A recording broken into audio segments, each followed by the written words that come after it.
بسم اللہ الرحمن الرحیم، السلام علیکم ورحمۃ اللہ وبرکاتہ۔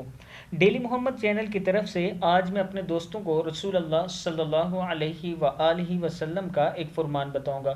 اس سے پہلے میں اپنے تمام دوستوں سے گزارش کروں گا کہ ڈیلی محمد کو ضرور سبسکرائب کریں۔ تو شروع کرتے ہیں، بسم اللہ الرحمن الرحیم۔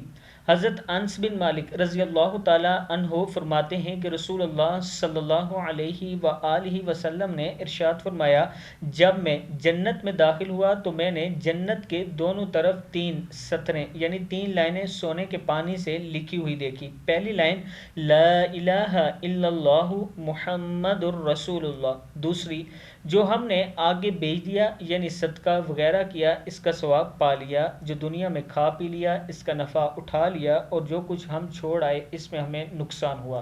تیسری امت تو بڑی گناہ گار ہے لیکن رب کریم بڑا بخشنے والا ہے۔ یہ کتاب کا حوالہ کنز الاعمال موجود ہے، آپ دیکھ سکتے ہیں۔ اس ویڈیو کو بھی آپ دوستوں نے آگے ضرور شیئر کرنا ہے۔ السلام علیکم ورحمۃ اللہ وبرکاتہ۔